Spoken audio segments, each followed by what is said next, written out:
Hi, Steve. Nice to meet you. Nice to meet you. Welcome to Pewabic Pottery. Thank you very much. Boy, what a spectacular workshop you got here. So what's your guys' history? Well, Pewabic was founded in 1903 by Mary Chase Perry Stratton and Horace Calkins. Quickly outgrew the original studio space and had this commissioning to be a pottery in 1907. And we've been operating here ever since. And making it all by hand and still by hand, right? Absolutely. And we actually make the clay here, make the pottery, do the glazing, everything, you know, using original equipment. The clay mixer was original to the building in 1907. Boy, and you can see why people go so crazy for it. I mean, not only is it beautiful, but sort of all handcrafted, which is remarkable. Although our homeowners are not looking to do an elaborate tile surround like this. We're thinking about something small, maybe an accent piece.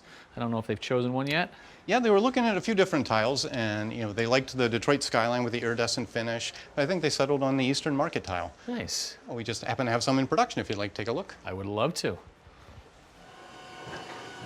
Well, this is where it all begins. This is our original 1907 clay mixer. Wow, the old belt drive still in use. That sure is. This is the vat where the dry ingredients that make up the clay and the water get mixed into a very liquid, slurry consistency.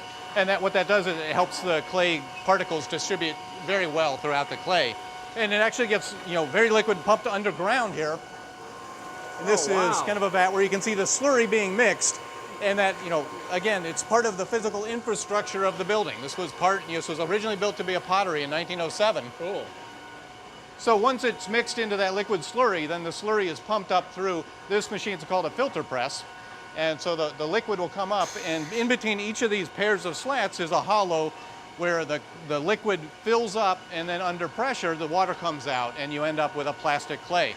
So we'll make about 1,000 pounds of clay in one filter press batch. And what does it look like when it comes out of here? So when it comes out of there, it really looks almost like a pizza crust. So this is kind of an example of what you might get out of the filter press. And so we'll take this plastic clay, and every one of those pizza crusts we'll take and we'll put into the pug mill here. Gets pushed into the pug mill, comes out of the bottom in a brick log, and then we store these over here. So how long from dry good to finished brick of clay? We can do it in about a day. So it's about a full day process to happen. And so, you know, we take those logs then to make the tiles. So Jennifer right now is pressing the Eastern Market tile. So these are ram presses. It's a little bit more modern. We've been using these about 20 years. It's a way of mechanically pressing the tiles. We also do some individual hand-pressed tiles. But this is a hydrostone plaster that's a little bit, we've made some air channels in it, and so she'll actually use some air to pressure activate it and release that tile from the mold. So that's obviously the back side.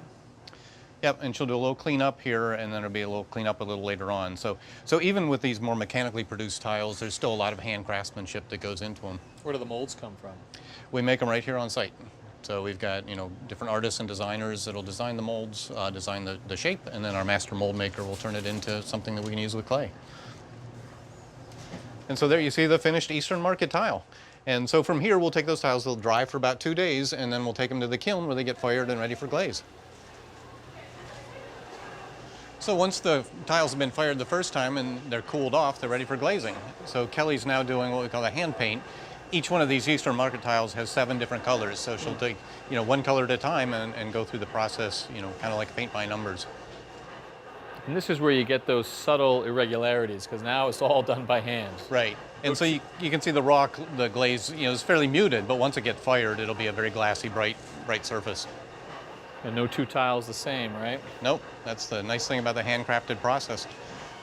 So once she gets finished, you know, putting the individual colors on there, then she'll like scrape the surface, give it a wipe, and then dip it to give the edge a nice, you know, fine border color.